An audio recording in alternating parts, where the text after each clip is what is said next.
Subcommittee will come to order. This is our second hearing on the controversial decision by the Treasury Department to delay for 1 year President Obama's Affordable Care Act mandate, forcing local businesses to offer government-approved health care or pay a tax.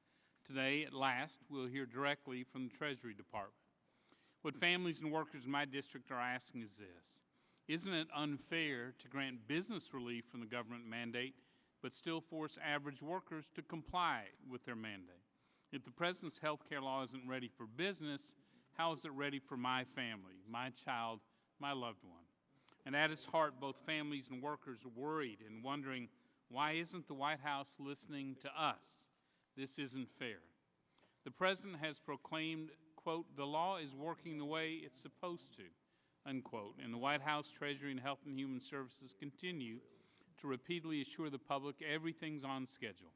But here's what's not on schedule: the Class Act repealed, the 1099 business reporting requirement repealed, small business exchanges delayed, mandate on employers delayed, the data hub behind schedule, income verification postponed, employer insurance verification delayed. This is the Affordable Care Act working the way it's supposed to? While the goal of the July 4th holiday blog post was to downplay the latest embarrassing admission of failure, it accomplished the opposite. It made clear Obamacare is not ready, nowhere near ready. And while the temporary relief from the employer mandate was welcome news, it didn't solve the serious problems our local businesses are struggling with under Obamacare. In fact, the President's health care law and its troubled implementation is causing more confusion and more uncertainty, which will continue to stop local businesses from hiring. Workers are seeing fewer hours and smaller paycheck. That's not fair. Businesses are struggling to find the money to pay for higher health care costs under Obamacare. That's not fair. Our neighbors are struggling to find full-time work, more than 20 million of them in America, and are finding fewer jobs to apply for. That's not fair. And now workers who depend on affordable health care for their families and loved ones don't get the same special treatment the businesses are getting from the White House. How is that fair? And just how are workers supposed to comply with the law? Federal law says that before getting a subsidy, they have to determine if you have an offer of affordable coverage that meets government approval. So are they supposed to contact their employer or their spouse's employer? And what if they get it wrong? One witness last week laid it out very clearly. They could face a fine up to $25,000. Well, no wonder this law remains unpopular with Americans, with a poll saying 56% of Americans, a clear majority, want to see the individual mandate delayed. Even prominent labor union leaders are now predicting Obamacare will shatter their health care benefits and destroy the backbone of the middle class. So why is the White House ignoring the voices of middle-class Americans? Why aren't they listening to average workers? Well, this is Washington, so we can predict that some will attempt to dismiss these questions by saying it's all just politics, that Republicans are trying for the 38th or 39th time to repeal Obamacare. But remember, it's the White House that delayed this important mandate, not Republicans. Others will claim the employer mandate isn't really important, although in this very committee, they fiercely defend the mandate as one of the twin pillars of Obamacare. And still others will hysterically claim that postponing the mandate will harm children with pre-existing conditions and young people wanting to stay on their parents' plans until age 26. But of course, those laws stay firmly in place. And if we treat workers the same as businesses have been treated by the White House. Today, Treasury Department's acknowledgement that it's not ready for businesses is the first step. The obvious next step is to acknowledge the same problems exist under Obamacare for individuals, and that the same relief should be given to families and workers. That would be fair. Before I recognize Ranking Member Dr. McDermott for the purposes of an opening statement, I ask unanimous consent that all members' written statements be included in the record. Without objection so ordered, I now recognize Ranking Member Dr. McDermott for his opening statement. Thank you, Mr. Chairman. Welcome, Mr. Erie. I want to thank you for coming to talk to us today. though I can't necessarily promise you a kind reception, as you may have already had a glimmer. My Republican colleagues appear very upset by this decision, despite its support in the business community. They're so upset that they have already run to the floor and put bills out there to repeal all these mandates without having hearings. They aren't even following the regular order in the Congress. They've decided to use this delay, which won't hinder the rest of implementation, to target a much more important provision of the Affordable Care Act, that is the individual mandate. It seems they've discovered in themselves a repressed populism they reserve for special occasions when it serves their no tax, no regulation agenda. Repeal and replace is a great way to tell voters what they want to hear. We're going to keep all the things you like: covering your kids till age 26, closing the prescription donut hole, banning the discrimination based on pre-existing conditions, and get rid of all those things you don't like, eliminating free riders and telling employers to pay their fair share. That's what they're promising. Now, this is easy to say because they don't intend to fulfill the replace part of it. If they did, they would have to come face to face with the hard truth that one makes the other. The individual mandate makes possible the ability to give people insurance. Guaranteed insurance coverage without a mandate isn't insurance at all. It's just an elective bill payment. Given the opportunity, who wouldn't put off paying until they need to use their insurance if they knew they could get it at any time? Some states have tried to implement reform with all of benefits and none of the costs. Washington State, my own state, has been through this. 1993, we put in a universal mandate, and we put in insurance reform that ended denial for pre-existing conditions. Without any leverage to keep healthy people onto the insurance rolls, however, when they repealed the individual mandate, only the priciest patients remained, and insurers began a financial death spiral. Under Mitt Romney, the Republican presidential candidate, Massachusetts got it right. With an individual mandate, employer mandate, and subsidies, the uninsured rate was cut to 5.5%. When the insurance industry had guaranteed customers, it could take everyone without decimating the market. Romney called the individual mandate, quote, the personal responsibility principle. Everybody in this country should be personally responsible for themselves to the extent they can, and explained that it was essential to, quote, getting everyone the health insurance they deserve and need. And when his stance may seem bravely bipartisan now, we have to remember that this idea of a mandate came from the right. George W. Bush used it to make his health care plan or proposal work. In 2000, Jim McCreary, who sat on this committee, was once the chair of this subcommittee and the ranking member of the Ways and Means Committee, as well as a member of the RNCC. He supported an individual mandate. Here's what he said: we need to think of a better way to deliver some health insurance to everybody in this country. As far as I'm concerned, that means an individual mandate. Gingrich supported it, and indeed the then Republican minority made it the foundation of their alternative to the efforts by Mrs. Clinton in the early 90s. All the way back to 1989, the Heritage Foundation, a think tank that no one would accuse of being moderate, much less liberal, released a proposal that some credit as the mandate's first appearance. Even President Nixon relied on an employer mandate in his reform plan.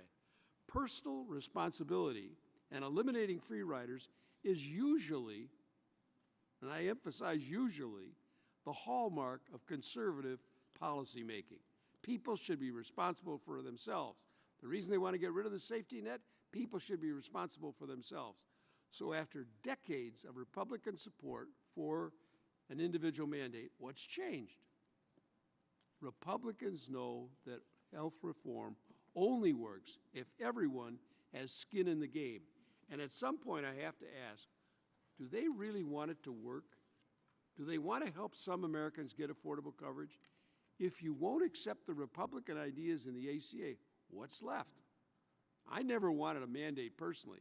Asking the business community to be responsible for covering our insurance doesn't make much sense to me. I fought for a single-payer system that recognizes that our government has a social and financial stake in the health of all our citizens. But the private insurer market system won. The Republicans won this debate when the ACA was put in the way it was. This is a compromise that we found. Everyone participates, so no one is denied. Now, endless futile attempts to repeal won't help anyone, nor do non-existent replacement plans. We've done this. This is the 38th time. We will do it this afternoon about 3:30 or 4 o'clock. The American people deserve a health care system that works. Let's get on with the show and let people and the coverage they need and deserve. I yield back the balance of my time. Today we'll hear from Mr. Mark Every, Senior Advisor to the Secretary and Deputy Assistant Secretary for Retirement and Health Policy at the U.S. Department of the Treasury. Mr. Every, welcome, and you're recognized for 5 minutes. Grab that mic. Thank you, Mr. Chairman. Chairman Brady, Ranking Member, Dr. McDermott, members of the subcommittee, good morning. Appreciate the opportunity to testify on the recent decision to provide transition relief with respect to certain requirements of the Affordable Care Act. On July 2nd, the Treasury Department announced that it would provide one-year transition relief for 2014 with respect to 3 provisions that were added to the Internal Revenue Code by the Affordable Care Act. First, the information reporting requirements for insurance companies, self-insuring employers, and other entities that provide health coverage. Second, the information reporting requirements for employers that are subject to the employer shared responsibility provisions. And third, the employer shared responsibility provisions. On July 9th, we published formal guidance, Notice 2013-45, that provides and describes this transition relief. Treasury is providing the transition relief after reviewing written comments on the employer and insurer information reporting requirements and after related discussions with employers and other stakeholders. Employers and their representatives have requested transition relief for 2014 because of concerns about the difficulty or cost of complying with the reporting requirements, the desire that reporting be simplified, and the lead times necessary to adapt information gathering and reporting systems and implement reporting effectively. We recognize the vast majority of employers that will need to do this reporting already provide health coverage to their workers, and we want to make sure employers will be able to comply with reporting effectively and efficiently. To address these concerns, Treasury announced that an additional year, 2014, will be provided before the employer and insurer reporting requirements begin, and this is designed to meet 2 primary concerns that stakeholders have expressed. First, to allow for additional dialogue on and consideration of ways to simplify the new reporting process, consistent with effective implementation of the law. And second, to give employers more time, which many have requested, to adapt health coverage and reporting systems as they move forward toward making coverage available and accessible to their workforce. Once reporting rules have been issued, employers and other reporting entities are encouraged to report voluntarily in 2014, and allowing time for real-world testing of reporting systems that year will contribute to a smoother transition to full implementation in 2015. Employer reporting is integral to administration of the shared responsibility provisions for employers, and because of the 2014 transition relief for reporting, it generally will not be possible for the IRS to match up the information from employers with the information about individuals claiming a premium tax credit for 2014, with the result that the transition relief for reporting will make it impractical to determine which employers owe a shared responsibility payment for 2014. Accordingly, we've extended the transition relief to the employer shared responsibility provisions so that no payments of that sort will be assessed for 2014. But in preparation for the application of the reporting and employer responsibility provisions in 2015, employers and others are encouraged to voluntarily report in 2014 and to maintain and expand health coverage in 2014. The transition relief does not affect employees or other individuals' access to premium tax credits available in 2014. People will continue to be eligible for a premium tax credit by enrolling in a qualified plan in a marketplace if their household income is within a specified range. Nor does this transition relief affect the effective date of other ACA provisions, including the individual responsibility provisions and the insurance market reforms. While the 2014 transition relief for reporting by employers would make it impractical to implement the employer responsibility provisions, it would not have a comparable effect on implementation of the individual responsibility provisions, which, as a practical matter, are necessary for implementing the ACA's insurance market reforms that guarantee access to affordable insurance for individuals.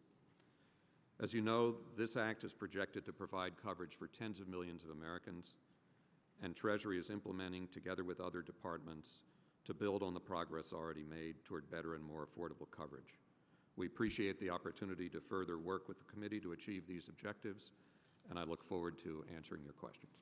Thank you, Mr. Avery. American Congress learned of this controversial decision via an obscure blog post on the eve of the 4th of July, July 2nd to be exact.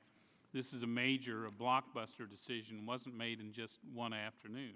So when did the Treasury Department make the final decision that Obamacare was not ready for businesses? Mr. Chairman, let me start by saying that my responsibilities relate to policy, health tax policy. Yes, sir. There are others who are responsible for communications, media relations, congressional relations, public affairs. So I'd be happy to put you in touch with the appropriate people on detailed questions of the Mr. mode of Avery, announcement and timing. Let me just say, you're very well respected. In the policy area, you have a long, distinguished record. That's why we're very pleased you're here. The title of this is the hearing on the delay of the employer mandate. The timing is based on the policy, the decision that the policy would not be ready for businesses, and a postponement was appropriate. So, this isn't a press issue, this isn't a communication issue. When did Treasury make the final policy decision that Obamacare would not be ready for individuals and must be postponed?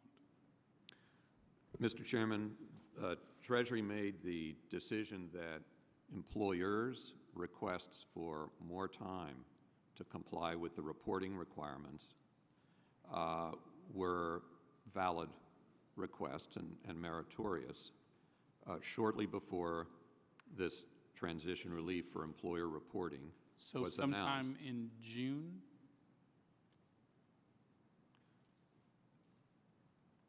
The decision was made, I would say, yes, sometime in June, but it was considered over. It was considered over a very careful way for a while before that. For a while, yeah. And it was very carefully thought through by a whole variety of offices. We get that. So early June, mid-June, late June, just before the announcement? I can't really be more specific. The decision was made in a very deliberate way. Sure. And so it was obviously something that took into account an evolving body of evidence, Sure. requests from employers, input from those who do the reporting. Sure. Once the Treasury Department made that decision in June, when did it inform the White House of that very important decision? There was a continual process of consultation, as there typically is. This reflected the usual coordination between departments. So you're saying the you kept Treasury. the White House informed throughout the long, deliberate considerations? The White House was certainly informed, and we coordinated on the analysis of whether this Sure. was an appropriate direction to go. Couple thoughts. I have questions about this whole timeline. I think we all, the American public certainly does. So on June 7th, when the president proclaimed the law is working the way it's supposed to, had you already been in contact with White House that you were considering delaying one of the twin pillars of his health care law? Mr. Chairman, the marketplaces are on target to take enrollment 1/1/14 and to start their open enrollment period October 1, 2013. But I was asking, I understand we've been following the timeline very carefully because so many deadlines have been missed.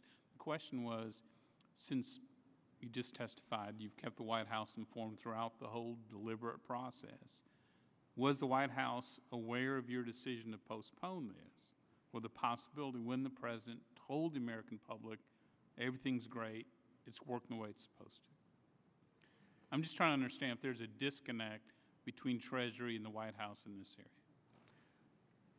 Mr. Chairman, the Treasury and the White House have been closely coordinating in this whole policy area, as have the other departments that are involved, HHS, Department of Labor. Well, that's raised a great and question. OMB. When did you inform HHS and the Secretary of your decision that Obamacare would not be ready for our businesses?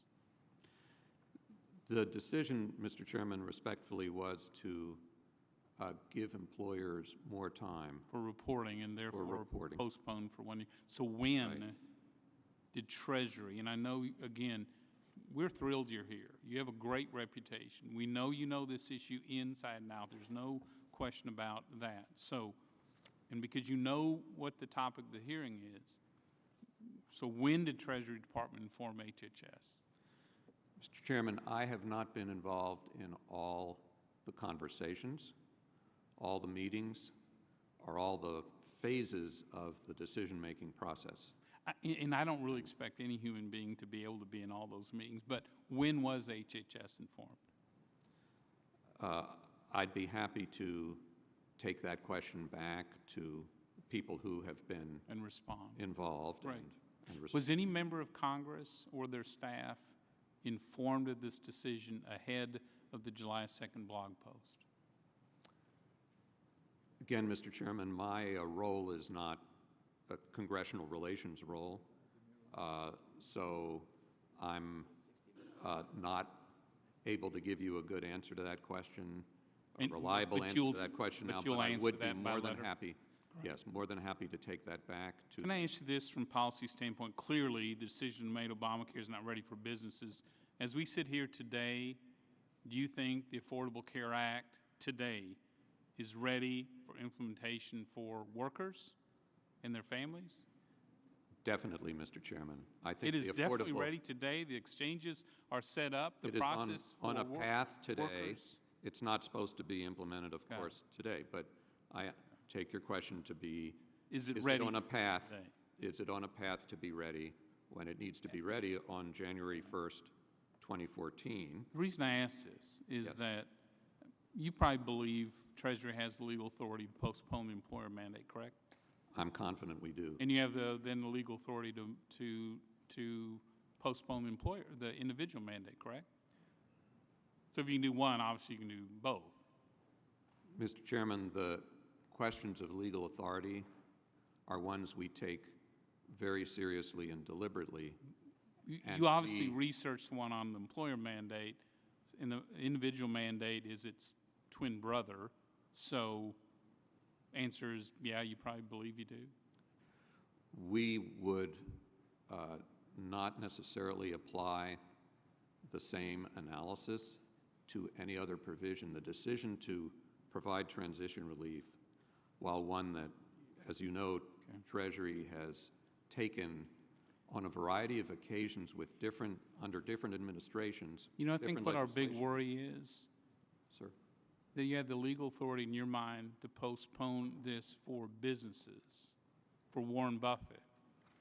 And you knew at the time that the individual mandate isn't ready either. It's not available for workers. So why did you make the decision that Warren Buffett gets relief from Obamacare, but Joe Sixpack doesn't? You know, why does an average worker have to comply with the law on time, on schedule, but the businesses who have lobbyists and the ability to talk directly to you in the White House, why did they get relief, and why didn't average workers today get the same relief? Mr. Chairman, we believe that workers today are getting a tremendous benefit from this law. Well, you know, did you see the letter from labor? Do you think labor unions represent workers? Yes. Of course, Mr. Chairman. There you go. Not a leading question, just kind of obvious. So labor unions have come out, leaders have come out full force this week saying Obamacare will shatter their health care and undermine the backbone of middle-class Americans. A majority of Americans are saying to the White House, look, we're worried. We want this postponed for us as well. So is the White House listening to the voices of average workers or just listening to the voices of business? Mr. Chairman, the White House and the administration as a whole is certainly listening to the voices of average workers, and in fact, it's the average workers who are the driving motivation for this very critical health care reform that provides premium tax credit. And they're asking to be treated as fairly as businesses are. Warren Buffett gets a break. Joe Sixpack doesn't. The single mom working at the restaurant doesn't. Final question. You know, there's a lot of missed deadlines already. We expect there will be more. You know, the Labor Day holidays coming up. Are there any Twitter accounts of interns at Treasury we should be monitoring over the Labor Day weekend for any more announcements on the Affordable Care Act? Mr. Chairman, if I may, the tax benefits of this law for individuals are of historic proportion. The insurance market reforms, eliminating pre-existing condition exclusions, and so forth, are of historic significance. And so the focus really is on the American people. And those provisions, by the way, I know you verify this, stay in place if the individual mandate is also postponed, correct? It is problematic. No, but the law stays in place because postponing the individual mandate has no impact on children age 26, any of the other provisions of the law. Mr. Chairman, I think that health policy experts across the political spectrum have made clear that if you do not have individual responsibility, personal individual responsibility to maintain health coverage, that the key insurance market reforms that the American people deserve and are so eager to have will not be workable. And health policy experts also say if you can't verify that your employer is offering affordable coverage, you know, or government-approved coverage, that it is very difficult without major fraud possibilities to force workers to buy government-approved health care or pay a tax. Thank you, Mr. Avery and Dr. McDermott. Mr. Avery, you are being treated to a old political trick. Confusion is the greatest way to kill something. And my distinguished chairman tries to confuse. The fact is that 95% of the people in companies over 50% are now providing health coverage to their employees. Is that correct? Of 95% of employers, approximately with more than 50 employees, are providing health coverage. And many of them have been doing so for a long time. And the experience in Massachusetts, when they put in an employer mandate, did companies drop their insurance for their employees? The evidence in Massachusetts, Dr. McDermott, suggests that companies did not drop their insurance, that in general companies retained their coverage for employees. And in fact, the figures show that they actually increased their coverage during that period of time. So this business about an employer mandate being a solid, this being the linchpin, the whole tent comes down if we take that out, is clearly not the issue.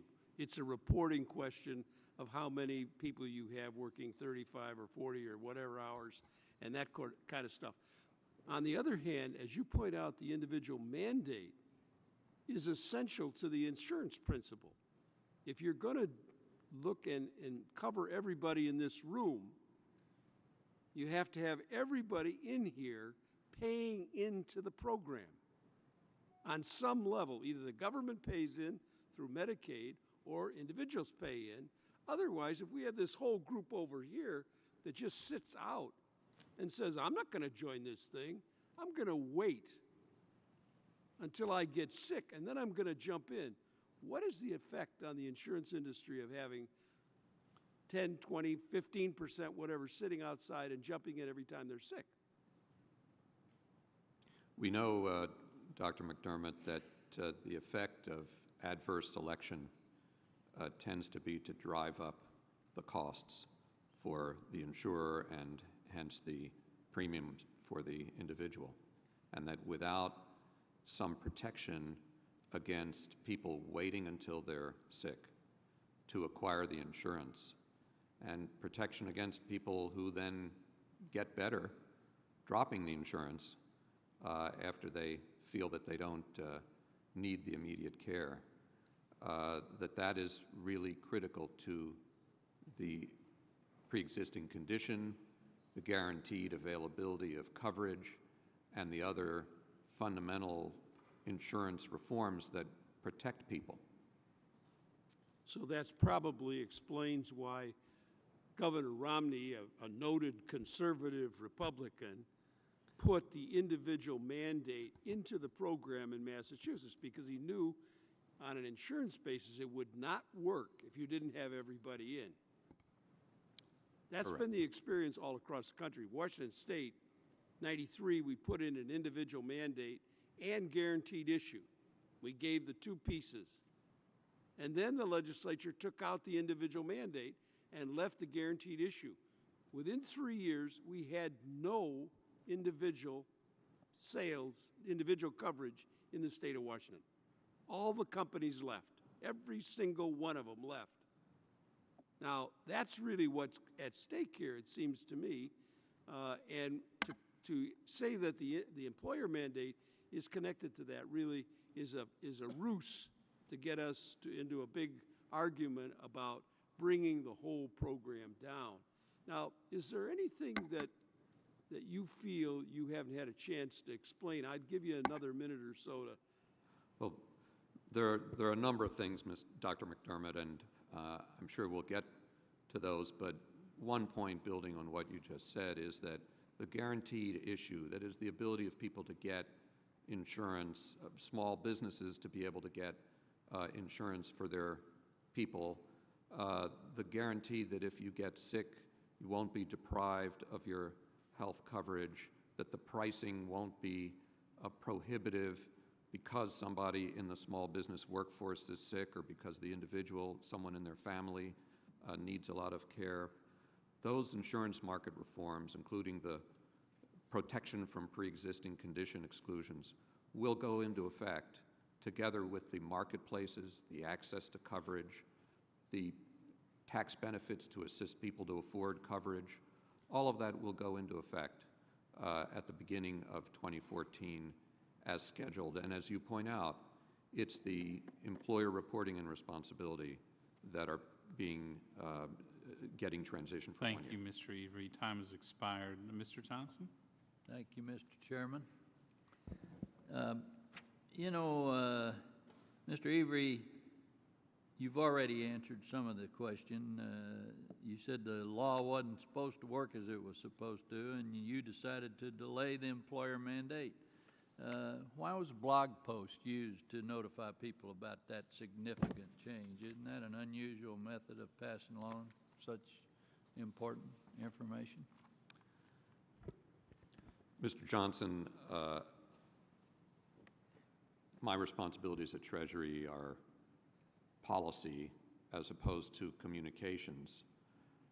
I was not involved in the decision as to how to accompany the formal guidance that in the usual way reflected a Treasury decision, how to accompany that with public So you don't control the way you announce things. Let me ask another question. The announcement of the delay in the employer mandate really came as a big surprise with less than 6 months to go before it was to go into place. What do you think that means for business owners who are planning decisions as well? And do you think they now have more or less certainty as to where federal policy is headed?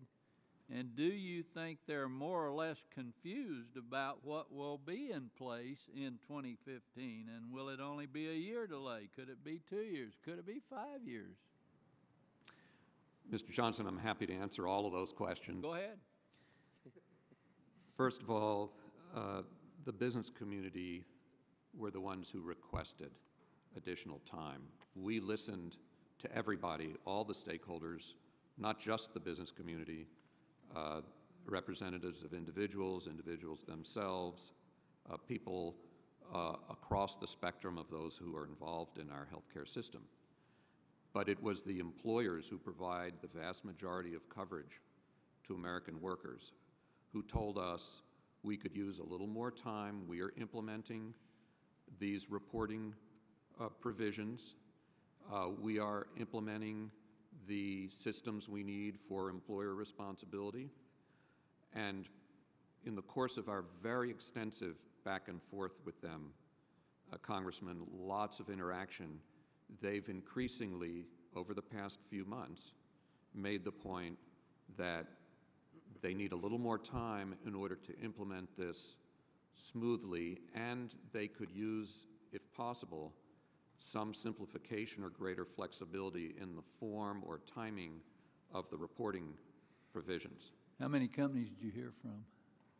We heard from both individual companies and associations that represent hundreds and thousands of companies, and I know Congressman Congress heard from them too. There have been requests for more time to do the implementation from a wide range of organizations, particularly in the retail industry, in the restaurant sector, food service, but even more broadly across American industry. Organizations like the Chamber of Commerce, the Retail Industry Leaders Association, the Federation, the National Restaurant Association, and the National Retail Federation, they have been saying for the last year, and indeed have testified before Congress, that a little more time for implementation, a one-year delay is what most of the ones asking for more time have focused on. A one-year delay would make a tremendous difference in their ability to implement the systems changes they need to make efficiently and smoothly for their workers and for all concerned. Okay, and individuals don't have that same problem, huh? Congressman, individuals have a very different way of interacting with this system, all of which is geared to deliver benefits to them, and I'm happy to lay that out and discuss it with you and your colleagues. But the individual's reporting requirements are much more akin to what people do now on their 1040 tax return. Yeah, it's just going to cost them more. Thank you. My time has expired. Thank you, Mr. Thompson. Thank you, Mr. Chairman. Thank you, Mr. Avery, for being here today. Yeah, I said this last week when we had a hearing. I'm not particularly tickled by the delay, but I'd rather have the delay than rush this thing through and get something that doesn't work.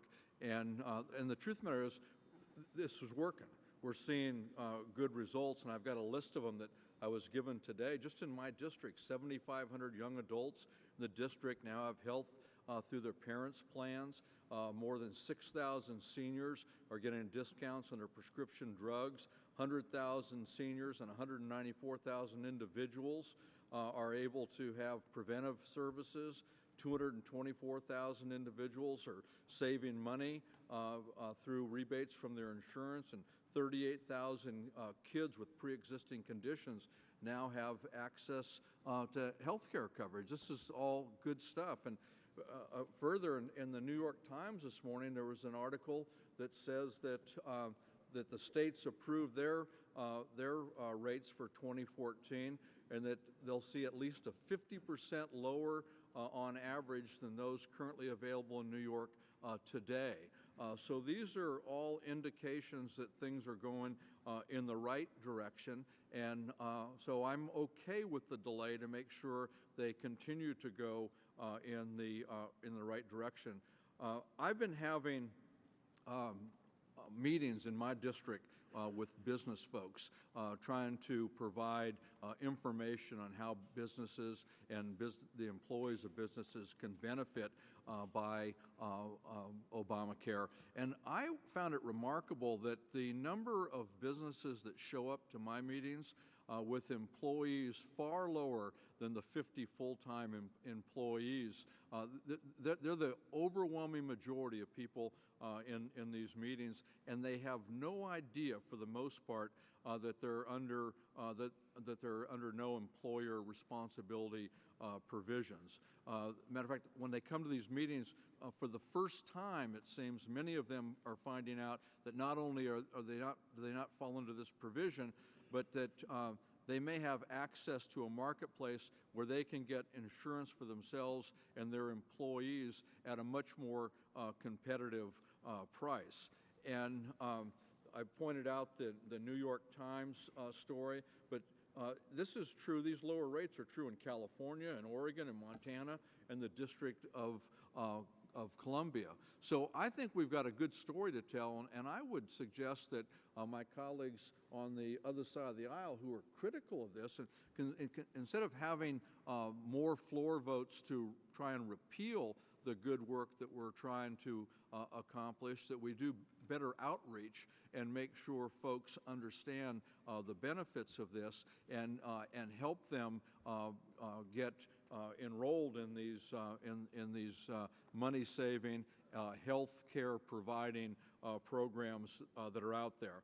Now, you had mentioned, and in both your testimony and I think to one of the questions, that the number of employees that are affected by the employer responsibility portion, I think you said 95% of employers have fewer than 50 full-time employees. Is that correct? Approximately. So we're talking about 5% of employees that are impacted by this provision. Congressman, it's 95% of employers roughly have less than the 50 employee workforce. The number of employees, of course, is different because there are a lot of employees concentrated in businesses of different sizes, not uniformly distributed. But I think your point is very well taken, that the majority of employers are either not subject to this employer responsibility at all, or in the case of the employers that are over 50 in terms of their workforce and are subject to employer responsibility to offer coverage, 95% or so of those have been providing coverage, already provide coverage to their workforce. And so the businesses that have contacted you, the businesses that you're working cooperatively with in postponing for a year this provision, what is it that they're looking for? Why do they want this delay? Is it because they think Congress is going to repeal Obamacare, or they want to make it work for their employees? Mr. Every, time has expired. If you could respond in writing to Mr. Thompson's question. Thank you, Mr. Chairman. Mr. Ryan? Thank you, Mr. Every. Did I get that right? Yes, sir. I've got a couple tracks I want to go down. I'm going to ask you some basic, specific questions. If you could give me some brief, specific answers, I'd appreciate that because we only have 5 minutes. The law was sold on the pretext that it wouldn't add to the deficit, that if you liked what you had, you could keep it with respect to your health insurance. So I'd like to assume that in doing your analysis to delay this, you ran other analyses as to what the effects would be on the economy, on federal revenues, on health insurance, and the like. So did the administration do an analysis on the employer-sponsored health insurance market and whether or not insurance coverage levels would be changed? Was there an analysis that looked into whether or not, with the advent of Obamacare and the imposition of the law, employers are going to start dropping coverage? Mr. Ryan, there was indeed a thorough analysis, both within the administration and, as you know, by... Yeah, we're familiar with the private sector analyses that were done. Would you please share the administration's analyses about the effects of the employer market that led to help make this decision? As I was saying, sir, there was clearly analysis within the administration of the impact of the Affordable Care Act as it was being considered by Congress, as well as extensive analysis, as you know, by the Congressional Budget Office, right, with the aid of the Joint Committee on Taxation, and by myriad private sector analysts, economists, experts, of the impact of the Affordable Care Act on jobs. Yeah, jobs, revenues, spending, and employer. So was that analysis done by the administration this year? The analysis by the administration is actually continual. The economists at Treasury, at CEA, Great. OMB, and other offices within the administration, including HHS, That's sort of what continually... I assume you would do that. So what we're asking for is share that with us so we see what you saw, which helped you lead to this decision to delay the employer mandate. So that is my request to you. Share with us the administration's analysis on revenues, on spending, on insurance coverage levels within the employer's private system so that we can understand more what went into this decision. That's question one. You're nodding your head, so we'll expect that. Here's question two. Congressman, if I may? Yeah. The analysis is continual, Correct. as I say. I understand that. And it's not that there's necessarily a particular written report that is rendered at each point in time, but the analysis of all the effects that you right, but clearly you conducted analysis to see the impact of this law and the reason for the delay, and we would like to know what went into the decisions so we're better informed. That's of course, we'd be more than happy to share with you what went into the thinking behind. Stop, because we're running out of time. I don't want you to run the clock out on me. Here's my concern with only delaying the employer mandate and not the individual mandate. We have this new data hub that's supposed to be set up to verify a person's information. It connects information from HHS, the Internal Revenue Service, Social Security Administration, Homeland Security, Department of Justice, state governments, and other federal agencies. Big undertaking. If a person goes into the exchange and gets subsidies, to verify whether they qualify or not, they have to have been offered employer insurance. They have to been offered employer insurance, and if they have been offered adequate employer insurance, they can't get subsidies. You also have an income rule, which you're now allowing them to attest to their income.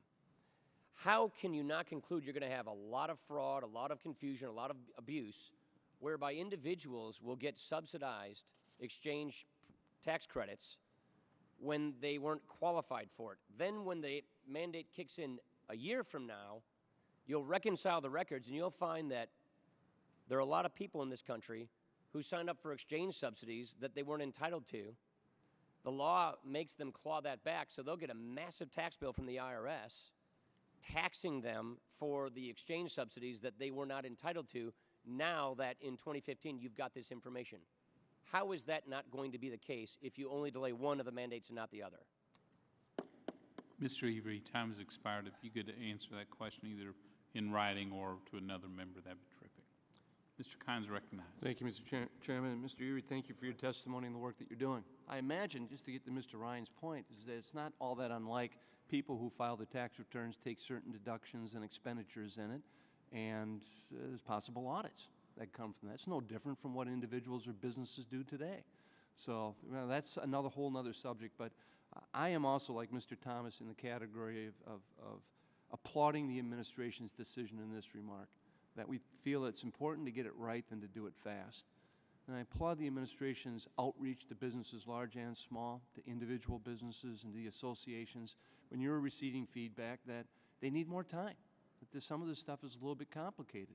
Now, my question is, were you hearing from them that they can't do this at all in the future, or that they just wanted some additional time in order to get their records and their systems in place so they can do a proper job of reporting this? Mr. Kind, we were hearing from, and Congress was hearing from, broad segments of the plan sponsor community that they needed a little more time. And specifically, people such as representatives of the retail industries, the food service, restaurant industries, and others within the business community indicated that they were adapting their systems. They're working on compliance with these requirements, but need a little more time. Well, that response is not surprising to me because of my own individual outreach back home talking to businesses. I was hearing the same thing. You know, there are some things that they need a little bit more time in order to work through with their systems, but they think they can get there. So again, I find it a little bit humorous, seeing these crocodile tears from the other side about staying on time and meeting the targets, and it's an abysmal failure. So, with that approach, I asked the Department of Health and Human Services if they could calculate for me of the provisions in the Affordable Care Act, roughly 400, that have to either be implemented already or on track of being implemented. What percentage of those are they going to be able to hit the target on? And their response was, out of the more than 400 ACA provisions that are funded and in effect, the administration has implemented or is scheduled to implement approximately 93% of them on time. Now, clearly it's not 100%, but I don't think anyone on this dais or any reasonable American would expect that a program as important and as complex as healthcare reform would expect 100% seamless transition with what needs to be done. So the ability to make adjustments and to be flexible in doing this, I think, is going to be an important component of how much help businesses and individuals receive under healthcare reform. And I think Treasury's decision reflects that practicality. But the real news today isn't this hearing that we're having yet again about the administration's decision to delay the reporting requirements for business. The real news is what the New York Times reported that Mr. Thompson cited. Health plan costs for New Yorkers set to fall 50%. And Mr. Chairman, I'd ask unanimous consent to have this article inserted in the record at this time. And in that article, it states, and I quote, beginning in October, individuals in New York City who now pay $1,000 a month or more for coverage will be able to shop for health insurance for as little as $308 monthly. And with federal subsidies, the cost will be even lower. And this is what we're hearing from Oregon, in places like Washington, and California, and Vermont, and Maryland. And this is what comes from the exchanges that's going to increase competition and transparency.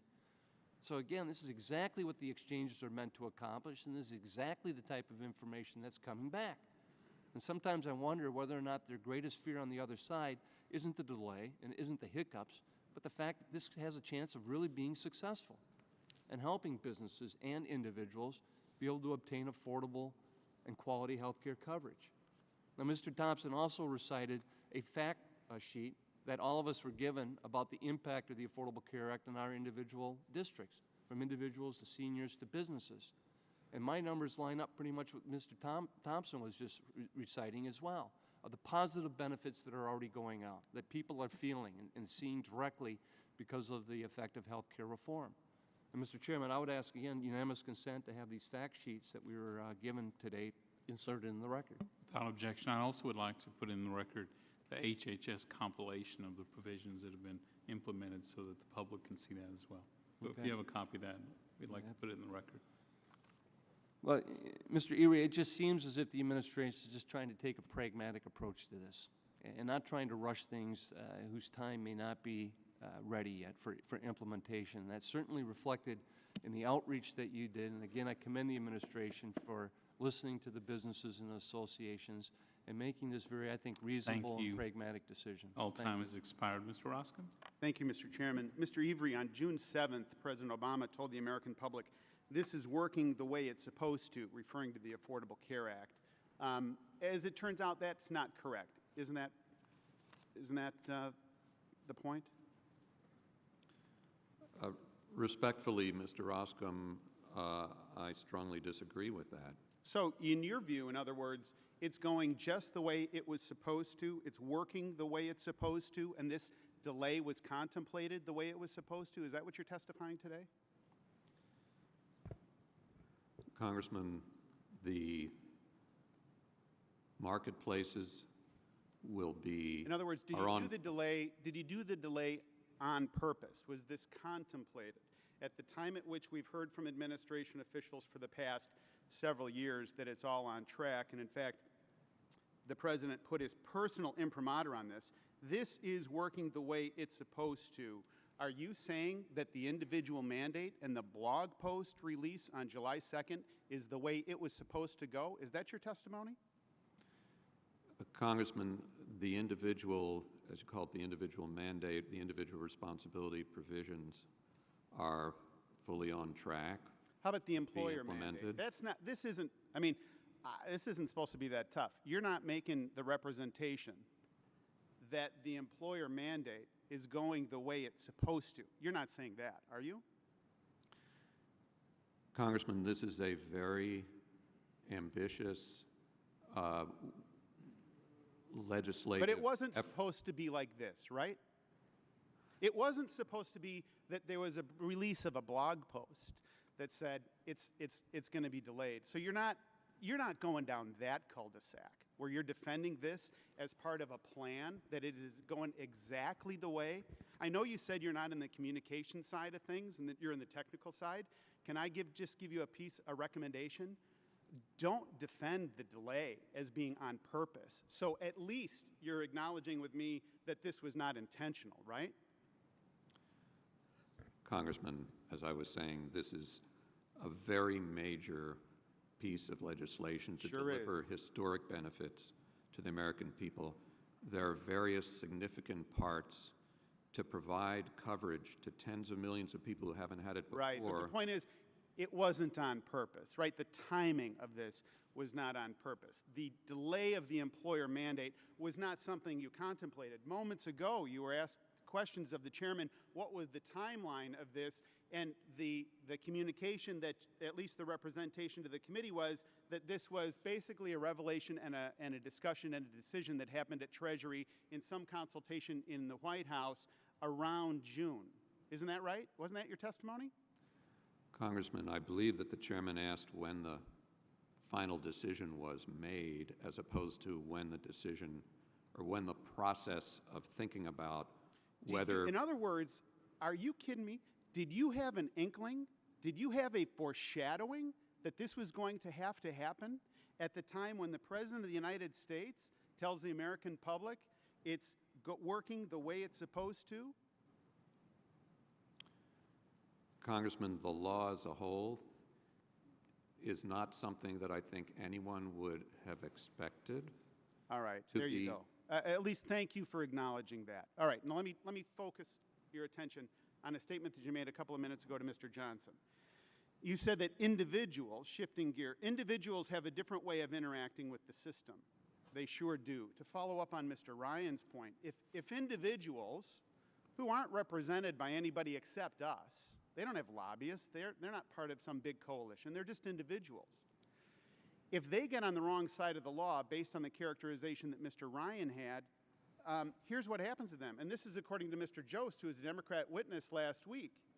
He said that there are serious consequences for applicants who misrepresent their employer coverage, applicants who receive tax credits for which they're ineligible. They'll have to pay them back when they file their taxes, Mr. Ryan's point. Negligent misrepresentation of eligibility information can cost a $25,000 fine. Here's a tax form that the IRS requires under penalties of perjury, representations under penalties of perjury, a criminal act, and yet you seem like you're very cavalier about this. This risk, this different way that individuals have of interacting with the system. Yeah, they're more on their own. I yield back. Thank you. Mr. Blumenauer is recognized. Thank you, Mr. Chairman. It's been interesting, sort of, I've tried to distance myself for a moment as I've listened to the back and forth and wondering what this would look like from a normal person from a distance. This controversial decision is controversial because people claim it's controversial. The notion somehow that we take 5% of the businesses who represent 1% of American employment, and there's a year delay, is not earth-shattering. This is not something, you know, I would think, as my friends have tried on a piecemeal basis. I noticed my good friend, the chairman, couldn't even reference exactly how many times they've tried to repeal it, that somehow a small portion of the bill being delayed for a year creates such trauma and drama. It would be hard, I think, for a normal person to really create into some sort of massive controversy that merits drilling in to the bureaucracy, the timing, trying to parse a general statement from the President about the bill working as intended, to somehow that each tiny detail is exactly as contemplated is foolish. And we could do this with any of the landmark legislation that some of my Republican friends may be proud of, and ask if every single detail is exactly as was contemplated. No revisions, no change, no modification. Of course not. That's hokum. I am from one of those states where people have not spent all their time trying to derail it. And there are some that have. But in Oregon, and I would ask, Mr. Chairman, unanimous consent to enter into the record 2 articles about how it's working in Oregon. Without objection. How insurance rates have dropped. How thousands of people in my district are benefiting. And I'd like to be included in Mr. Kine's unanimous consent because I think this is important. The goal here ought to be to work to make health care more affordable and more effective for American people. We are burdened in this country paying almost twice as much as any other country in the world for results on average that are mediocre. We get sick more often, we take longer to get well, and we die sooner than some of those countries that my friends on the other side of the aisle have denigrated when we were in the process of debating health care reform. In my state, we're making some progress. In my state, if everybody practiced medicine the way it is in my metropolitan area, we would live longer, we wouldn't get sick as often, we'd get well quicker, and we wouldn't have a Medicare funding crisis. And this hearing is an example of why we're going to be continually stumbling forward, because the goal of some people in Congress is for the bill to fail. They didn't work with us in a bipartisan way to try and refine it. There are changes that I would make. I think this bill is maybe a B-, and it's not enacted the way that anybody in America would have done so, but we had a complete breakdown in the legislative process in the Senate, so it had to be adopted via reconciliation. And since then, no plan from my friends who talk about repealing and replacing, no plan that would come even close, and trying to put sand in the gears in every instance. I think that's unfortunate. Planning for legislation to fail and make it harder on American employers, the healthcare system, and the people we represent, I think is a sad expression of politics today.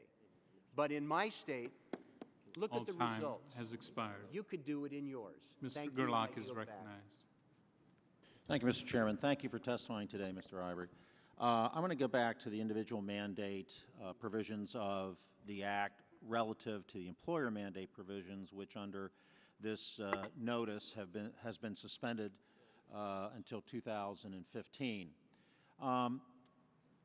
The testimony you presented here today, as well as prior correspondence from the Department of Treasury, cites the legal authority for the delay in the employer mandate as being Section 7805A, which is a general provision giving the Secretary of Treasury the ability to, in essence, promulgate rules and regulations for the enforcement of the title, as well as doing things necessary by reason of any alteration of law.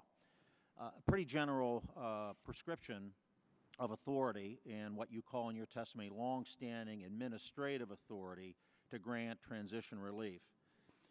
Based upon that authority, Section 7805, wouldn't you agree then that the Department of Treasury also has the ability under that section to suspend the employee mandate of the law? Congressman, we have not analyzed the question whether that different provision, the individual responsibility provision, is one that we would have authority to provide transition relief for, because the... Is there any specific other provision in the Act or any other prior decision by the Department or any other rule or regulation that would prohibit you from delaying the individual mandate compared to just using Section 7805 authority to suspend the employer mandate? It seems like it's a pretty broad license of authority under that section. So why wouldn't that section also apply to the individual mandate? Congressman, the authority you're referring to under 7805A, in particular, when used to provide transition relief with respect to the timing of implementation of a statute, is exercised very carefully in order to provide, in circumstances where the facts make it clear that the statute presents that the timing, without a transition relief provision, that the timing would present administrative difficulties that are very considerable. Well, my colleague, Mr. Roscom, and prior to him, Mr. Ryan, highlighted the problems that individuals, if they continue to face the mandate, may experience relative to penalties in the future. And so the question is, by way of fairness, is it fair to suspend the mandate on employers but not suspend the mandate on employees? And I would note a July 9th letter to Chairman Fred Upton of the Energy and Commerce Committee from the Department of Treasury, indicating that on prior occasions that same Section 7805 was used by the Department to relieve responsibility for payment of taxes in air transportation services and in other situations.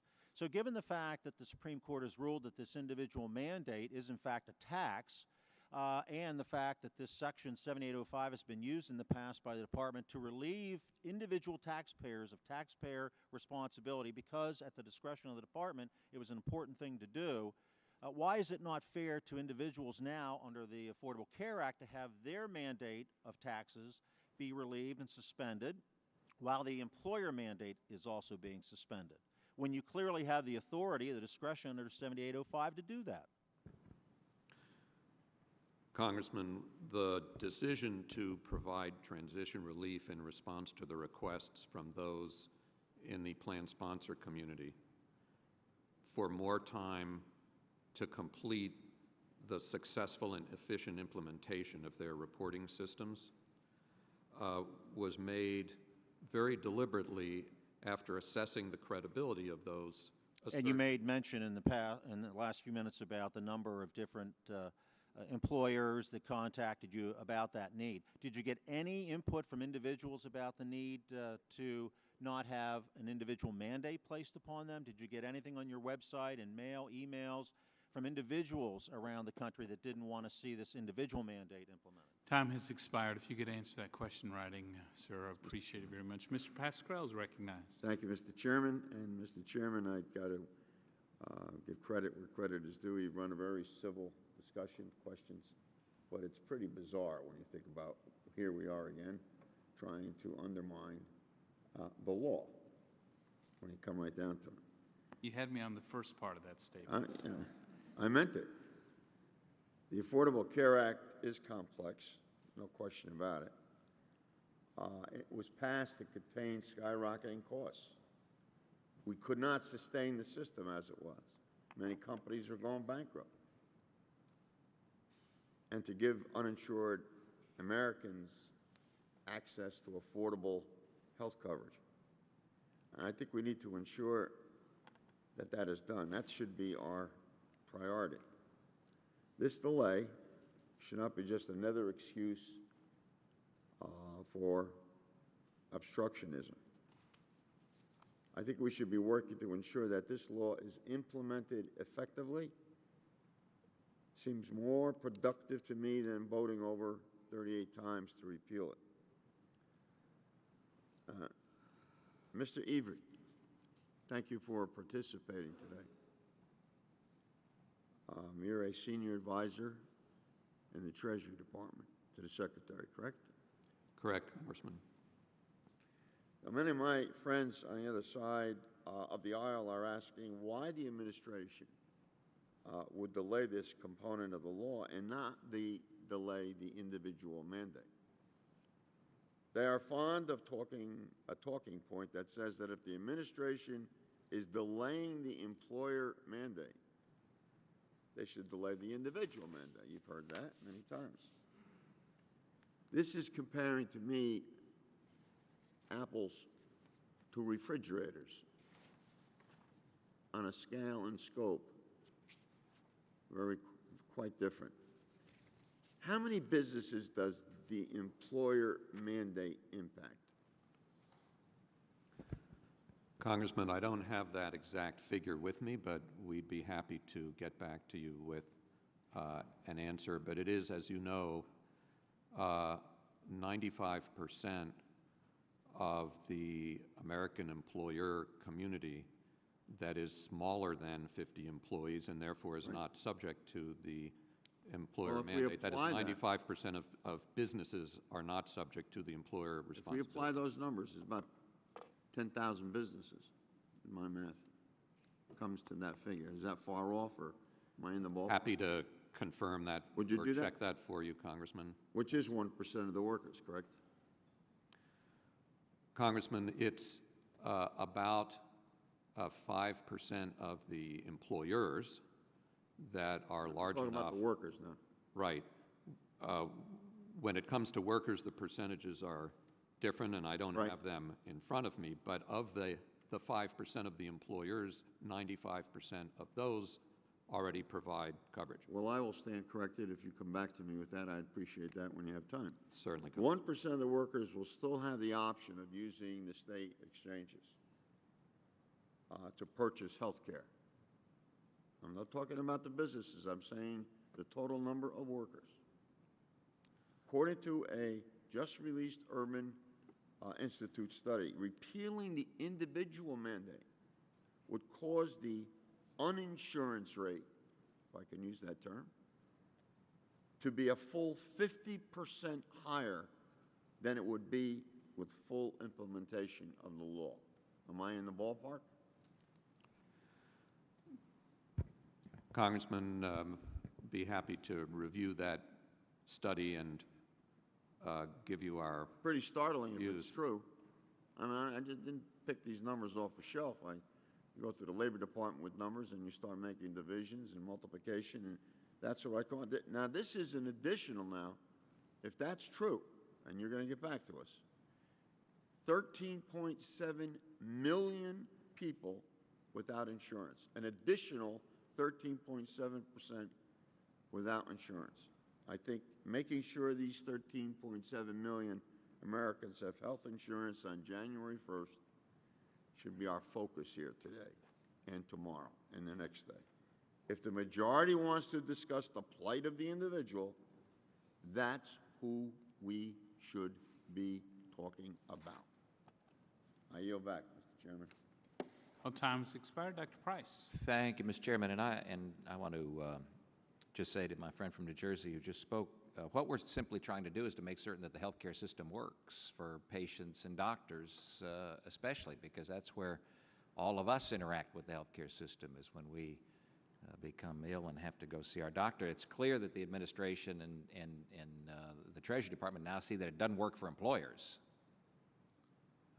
So what we're asking is, well, how about just plain folks? How about my neighbor? How about the couple that run the corner grocery store in my neighborhood? What about them? Mr. Gerlach asked you at the end of his time, have you heard from any individuals who've had concerns about the ACA and the implementation?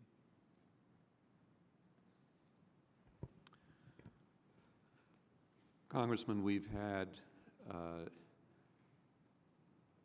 interaction with and comments from certainly organizations that represent individuals, and the administration. Any just plain folks? The administration has heard from thousands and thousands of individuals about various provisions of the Affordable Care Act. And their concern about the implementation thereof. Is that right?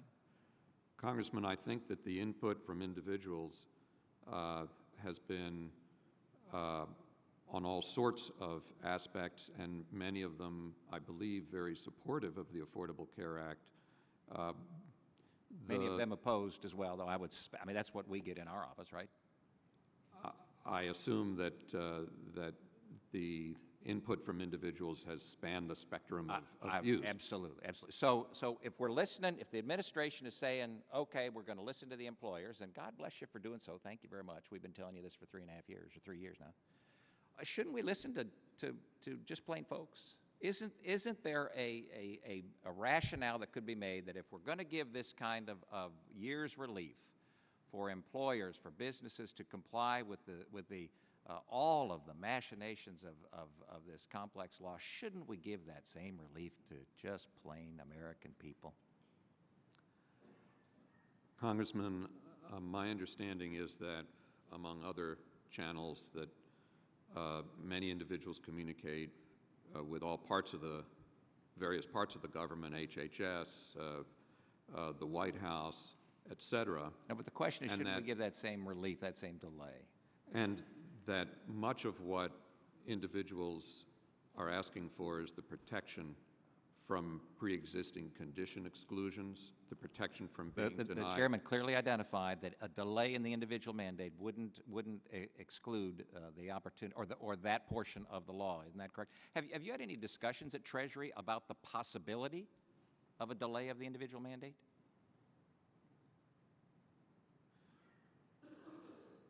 Mr. Price, I'm not part of all the discussions at Treasury, of course. Have you been involved in any discussions at Treasury and the IRS to consider a delay in the individual mandate?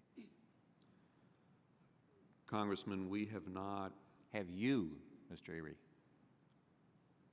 had any discussions at all about considering a delay in the individual mandate?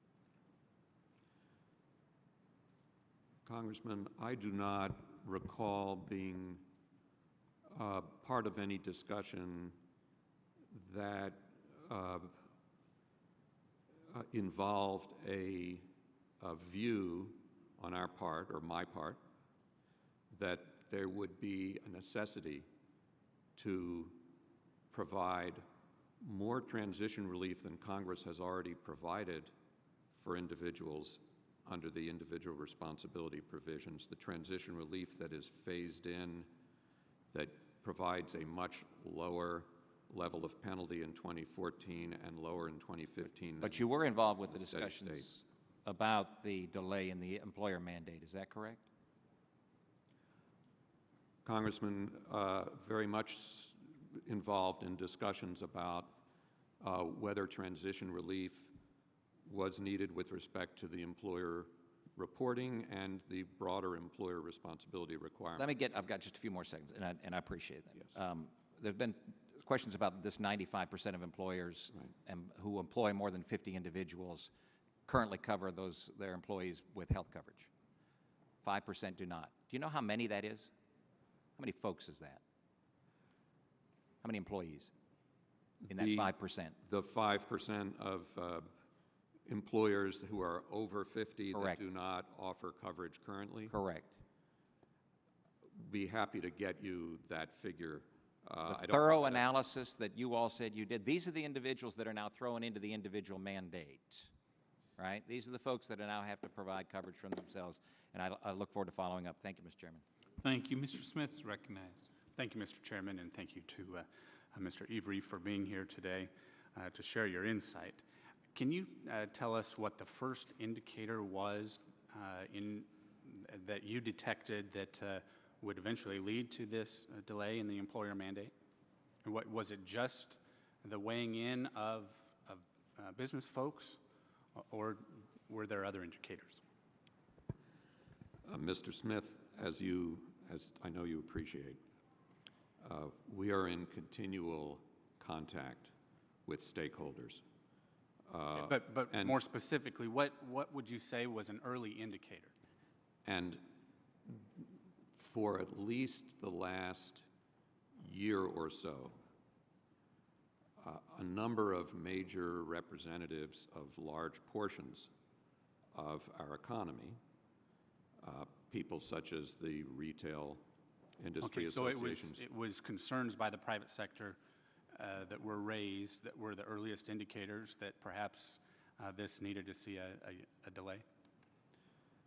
Mr. Smith, I'm not sure I'd be comfortable in trying to reconstruct the earliest indicator, but clearly a very prominent request, a very pronounced request for additional time has been coming, and very publicly, not to Treasury in particular as opposed to anyone else, but to anyone who would listen, certainly to Congress in congressional testimony and in press releases and public statements from industry, that more time on the reporting systems issues to adapt their systems to the reporting rules, to collect information that they would need to collect more efficiently and at lower cost. So then on the reporting issue, are you saying that the administration won't be enforcing the reporting?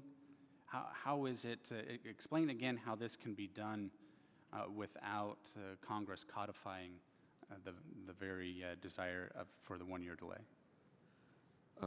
Congressman, happy to do that. The announcement that we've made indicates that one additional year would be provided before the reporting requirements for the entities that are required to report, employers, if they have coverage. That is authorized in the law itself? The law itself provides for the reporting requirements for insurers, but for the employers. Delay. The delay is one that we have made pursuant, that the transition relief is something that we have provided pursuant to our authority under the tax code, Section 7805A, to provide when necessary. So did this authority exist before the passage of the Affordable Care Act? Congressman, not only did the authority exist, but it has been exercised by administrations on both sides of the aisle on a variety of occasions to provide appropriate and necessary transition relief, not just to employers, but to taxpayers generally, when the circumstances persuade the Treasury Department that additional time would be consistent with the furtherance of what Congress intended when it enacted the particular requirement at issue. Okay, so now shifting gears a bit, on if an individual qualifies for a subsidy that is conditional upon employer provisions of health insurance, but there would be the delay for the employer provision, this was touched on earlier, can we really effectively still mandate the individual situation when the employer mandate is not in place? Congressman, the transition relief with respect to the employer responsibility does not at all make it impractical for individuals to be able to report. But it is a condition upon which an individual would qualify for a subsidy, is that correct? If an individual wants to apply for a subsidy for a premium tax credit, there are a number of conditions that apply, including the individual's income, whether the individual actually has acquired coverage. Yes, time has expired. Thank you, sir. Mr. Rangel. Thank you, Mr. Chairman. Can you hit the microphone, Charlie? Yes, I think so. Yeah, good. Thank you, Mr. Avery.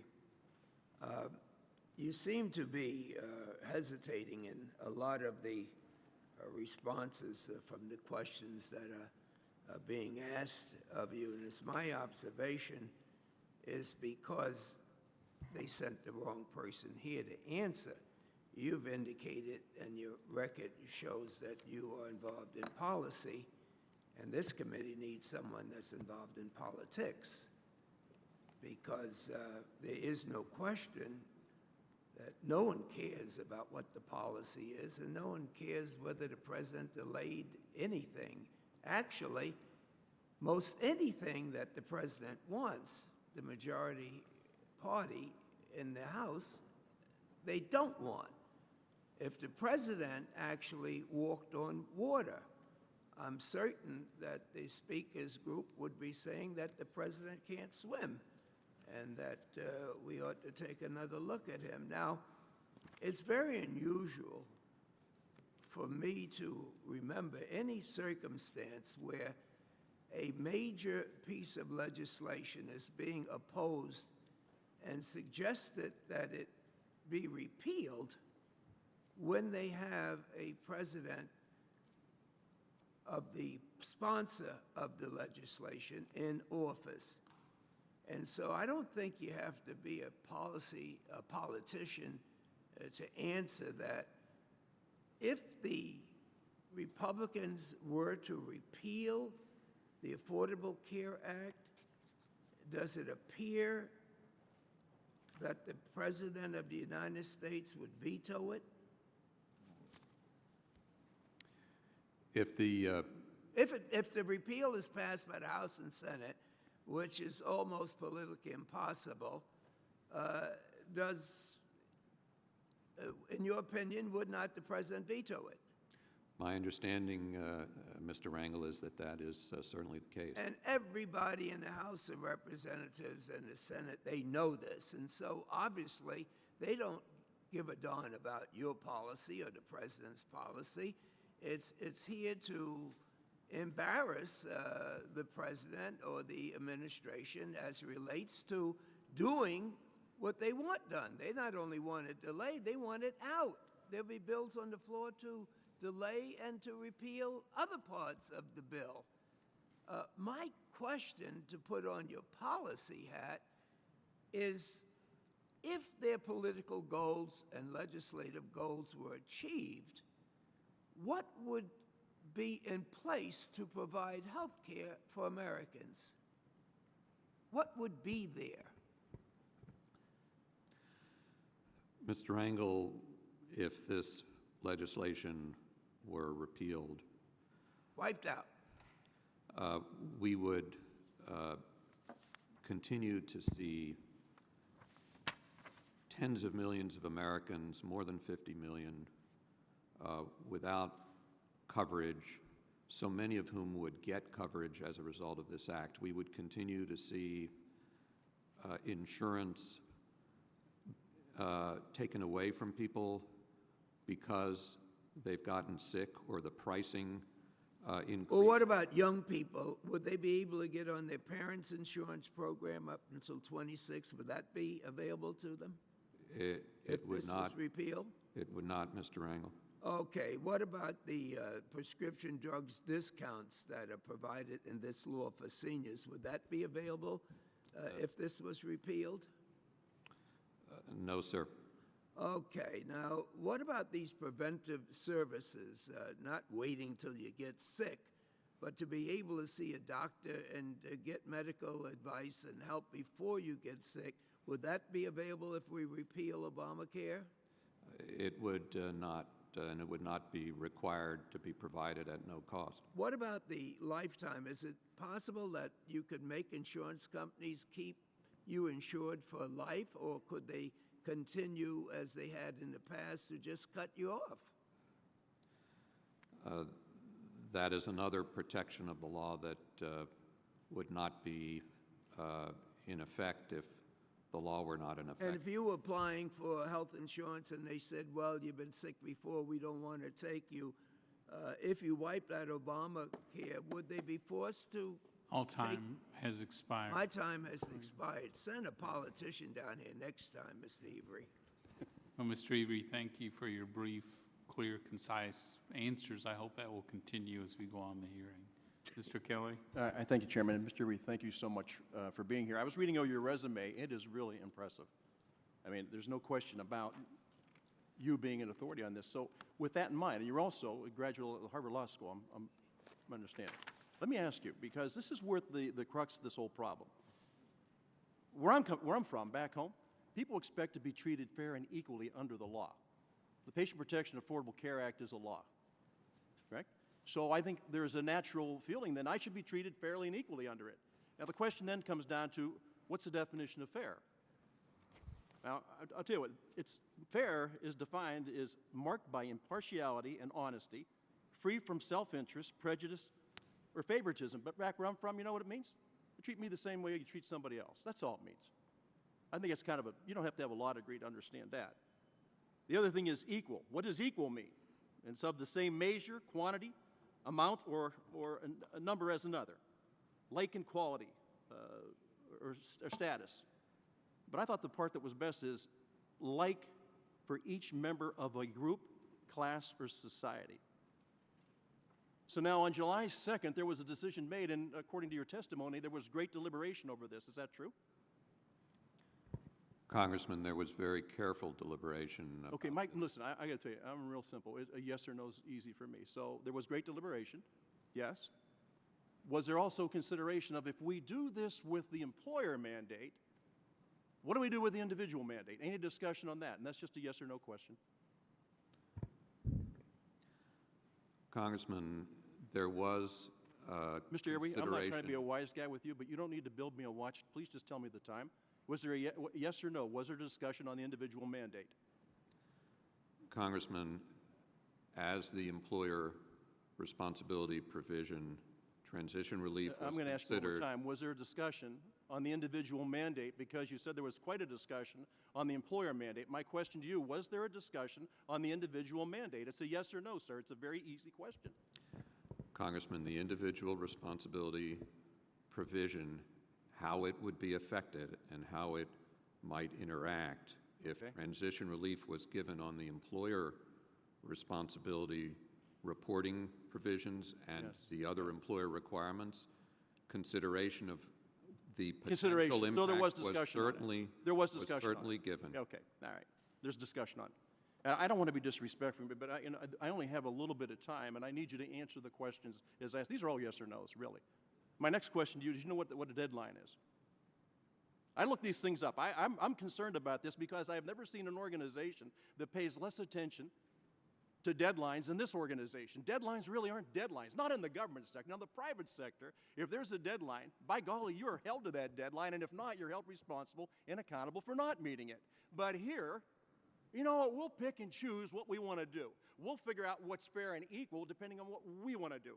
A deadline is a date or time before which something must be done. Okay, the deadlines were all established under the law. Go back to March 23rd, 2010. That's when we started working this. My goodness. It's over three and a third years, and we're still trying to figure this out. Now, I got to tell you, if I am an employer. And if you want to sit there, and I keep hearing about, well, you don't understand that. For big people, it didn't matter. Well, a lot of big people got waivers on it. I'm just tired of getting jerked around from being out in the public sector, and I'm tired of hearing all these different excuses of why it couldn't be done. This is absolutely pathetic that we have to stand here and have this type of a conversation when the answers are all yes and no answers. And the truth of the matter is we keep hearing the overwhelming support, and my friends keep saying about, you know what, we should delay this. We have to take our time. My goodness, we don't want to rush this through. Isn't it a shame they didn't use that same philosophy back in 2010? Would it have been a little bit easier? I got to tell you that I have great respect for Treasury. I know you have 115,000 people that work there, and you guys go through $14 billion of taxpayer money every year to run that. But I expect a little better performance. I expect a little better return on the investment by the American taxpayers. This is unraveling before our very eyes. So I would just ask you, you have said that you guys studied it, that you talked about it. There was intense, maybe not intense, but there was a lot of deliberative discussion on it. July 2nd, it comes out, boom, we put it on a blog. We can't even tell the American people the right way. We wait until Friday afternoon, which is the way everything comes out of this administration, and then we drop this bomb on them. But so the individual mandate has to be kept in there, can't be considered. Even though we did it for the employer mandate, we can't do it for the individual. Yes or no? Time has expired. Mr. Reed. All right, good deal. Thank you, Mr. Chairman, and thank you for the testimony today, sir. I share the concern about this decision of the administration for the employer mandate. But what I would like to do in our exchange here today is to clearly get an understanding from Treasury's perspective and for my constituents as to what you did over the last 3.5 years since the enactment of this law in March 2010, and what are your concrete steps going forward as to what Treasury needs to do, will do, and that we can hold you accountable to, so that 12 months from now, or as we come up on the 2015 deadline, we're not faced with another last-minute announcement through an internet blog saying, well, you know, we're not ready again. So the question I have for you, sir, is what did Treasury do? You knew this employer mandate was coming the last 3.5 years. What did you do to prepare for that? Where did you fail? Because clearly you failed because you didn't meet the deadline. And what are you going to do over the next 12 months in detail to make sure that we don't have another delay going forward? So let's start with what did you do? What did you organizationally do? So, Congressman, what Treasury has done with respect to the employer responsibility part of the Affordable Care Act includes an extensive set of guidance that involved 5 rounds of interaction through written comments with the private sector and the whole stakeholder community. So those guidance are documents you prepared based on input to say what to the employers? We've issued proposed regulations in December of 2012 that told taxpayers they could rely on the rules in those proposed regulations for implementation. 2 years, so it took 2 years to get those proposed rules ready to go. So where do we stand today on those rules, and where are we going over the next 12 months? So, Congressman, those proposed rules tell taxpayers that they can rely on those rules for implementation in 2014, that the rules embody the results of the intense dialogue with plan sponsors and stakeholders in all parts of the so if those rules economy. are all done, so if those rules are all done, why do you need any delay? That's what I'm hearing. You're telling me that the rules are done and you've given guidance to the industry and to employers, and then you come at the same breath and say we need a delay. That doesn't make sense to me. Explain me why I'm wrong. Congressman, I'm happy to explain. The employer responsibility proposed rules relate to most aspects of employer responsibility under the law. Employers asked us to give priority to those particular rules, to do that first in our discussions with them when we ask them what's most important, what's the critical path. The reporting requirements are not part of that proposed regulation. The employer... So you couldn't do the reporting requirements as part of that proposal because it was too complicated for you to deal with the reporting requirements, or because the employer said, well, we just want you to focus there first rather than on the reporting requirements? Is that what your testimony is? Congressman, employers told us that of the very significant different portions of this legislation that need to be digested and implemented and worked out in regulations, the employer reporting requirements were generally something that they thought we should do not as the first priority or the first step, but rather as a second step after the main body of employer responsibility requirements. My time's running short, so now going forward, yes. What are you going to do over the next 12 months that I can hold you accountable to next time you come up here and ask for a delay? Congressman, we are moving forward now to take advantage of the feedback we've received from plan sponsors and other stakeholders on the reporting requirements in the form of written comments, which we've asked for and gotten, and we're now moving to prepare proposed regulations on those.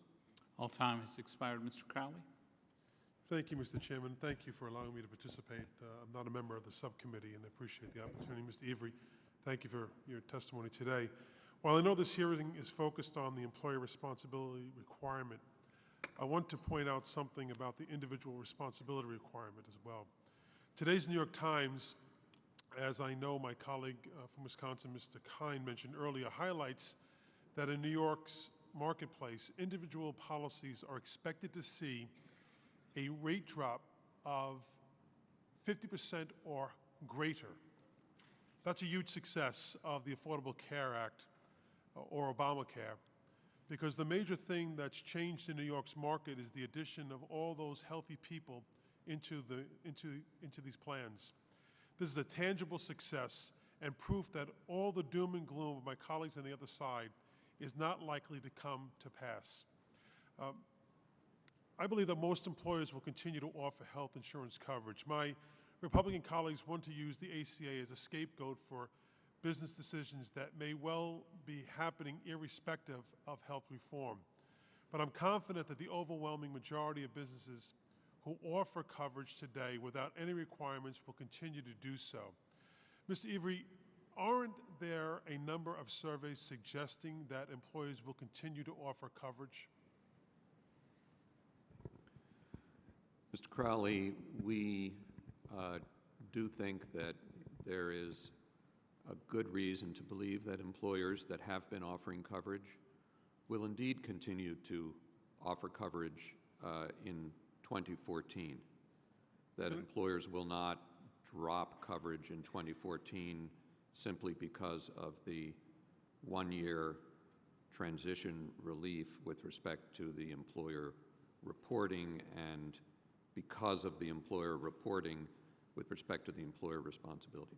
And it's not just your belief. I want to point out for the record, a survey by the International Foundation of Employee Benefit Plans found that most employers, 99% of employers, will continue to offer coverage. Is that not true or correct?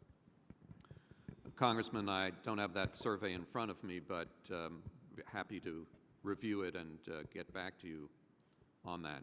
But that's consistent in general with our expectation that employers will continue to provide coverage. Thank you, Mr. Avery. Clearly, employers view providing health insurance as good for business, and will continue to do so. In a recent survey, over 2/3 of employers said they value offering health insurance because it helps them retain current employees as well as attract future employees.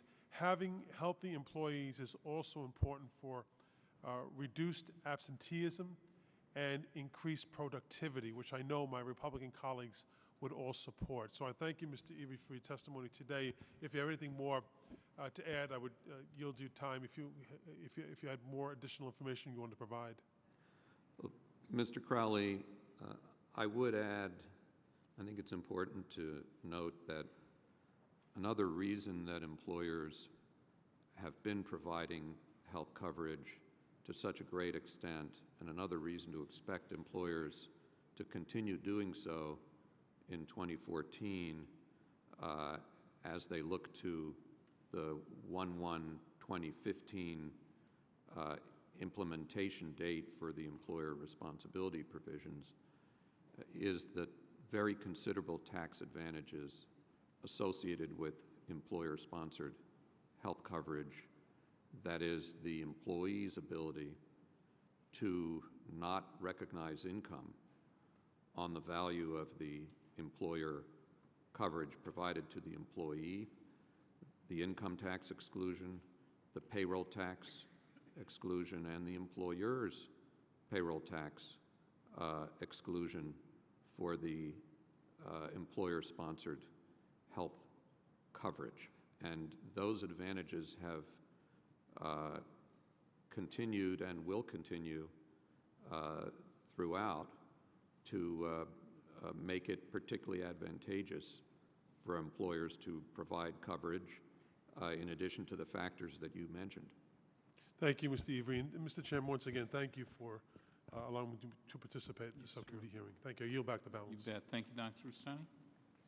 Thank you, Mr. Chairman. And Mr. Every, thank you for being here today. And you're widely acknowledged as a preeminent employee benefits lawyer in this country. And I know you've spent three plus years working on the regulations attended upon this statute dealing with the employer mandate. And you, the administration, have now have acknowledged it's not ready for prime time. Clearly, it's complicated. You have a talented team around you. You're one of the preeminent lawyers in this area, and yet there's an admission it's not ready. You've met with industries, various stakeholders in all of this, as have we. We've heard lots of testimony on this. And so I just want to run through a couple of industry sectors and get your opinion, basically a yes or no. Do you think that the employer mandate statute would have a particularly large impact on employment practices for the franchise industry? Franchisees? I mean, we've seen a lot of reports in various articles about this. Congressman, you're asking whether we think that the employer requirements yes. would have an impact on their employment practices, their hiring.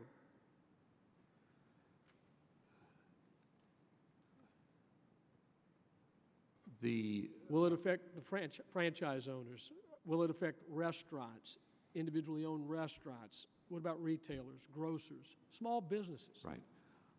All of the franchise operations and small businesses, restaurants, and so forth that have fewer than 50 employees, as defined in this legislation, would be completely unaffected. No, I understand that. But what about those right at that mark? What about those that are just above? Do you acknowledge that many of them are shifting to part-time employees to try to work with this statute as it is implemented? Congressman, I don't think we have seen evidence yet that a lot of these employers are in fact shifting. Clearly there has been conversation about whether they would, to what extent. We're seeing it in our congressional districts. I mean, we're hearing it directly from employers who are making those kinds of changes. And so I guess I would follow up with this. We have slow growth, record unemployment. People are not looking for work, people who are out of work, particularly in the younger demographic. What does a one-year delay do on this when you've acknowledged it's very complex, you've been at it over 3 years, and you haven't come up with the final package on how this is implemented? Healthcare is complicated enough, and yet now we're putting this additional, very complex set of regulations, potentially, on these business owners in a very sluggish economy. I mean, what's 1 year going to get us? What kind of certainty will that provide for these business owners? Congressman, we've been in very close touch with business owners, small business, large business. We've had many, many conversations at the nuts and bolts level about how this law would potentially affect them and about what we can do to make it more workable as possible for them and as easy as possible for them to work with and help their employees get coverage. And what we have done as a result of all that is to actually be ready. We have put out employer responsibility rules. But you're not ready because you've asked for a one-year delay on this. We're trying to understand, what does a one-year delay get us after 3 years of very hard work trying to put this in place?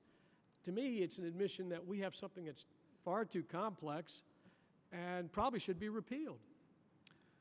Congressman, the one-year delay responds to the employer requests for more time for them to adapt their systems of information reporting, and for us, if we can, to find a way to simplify or streamline that particular aspect of the employer requirements. If we can find more ways to make it easier and more cost-effective for employers that are already providing coverage to their employees. It's a very big if. It's a very big if. Congressman, we've had a good experience working with employers and finding creative ways to make the other employer requirements more workable. We hope to do the same, if we can, with respect to reporting. All time has expired. The topic of this hearing was the delay, the employer mandate, and the fairness and inequality of treating workers differently than the treatment of businesses. I want to thank you, Mr. Every, for being here today. Since you were not informed of the key elements of the timetable earlier in testimony, you agreed you would provide promptly in writing to the committee when the Treasury Department made the final decision on the employer mandate, when they informed the White House of the decision, when they informed the HHS, and answered the question of were any members of Congress or other staff notified of this decision ahead of the blog post. I would encourage you to provide that promptly within the week, to this committee. Agreed? Mr. Chairman, we will certainly be happy to respond to your request. I can't speak for the whole department in terms of the exact timing or details, but we'll be happy to work with your staff and cooperate.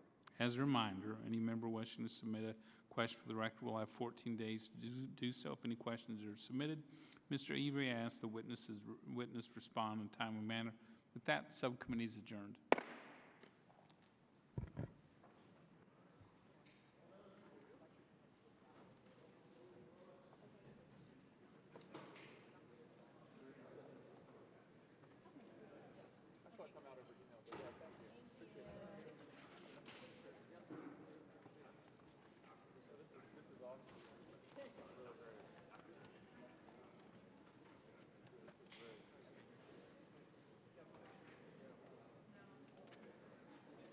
Thank you.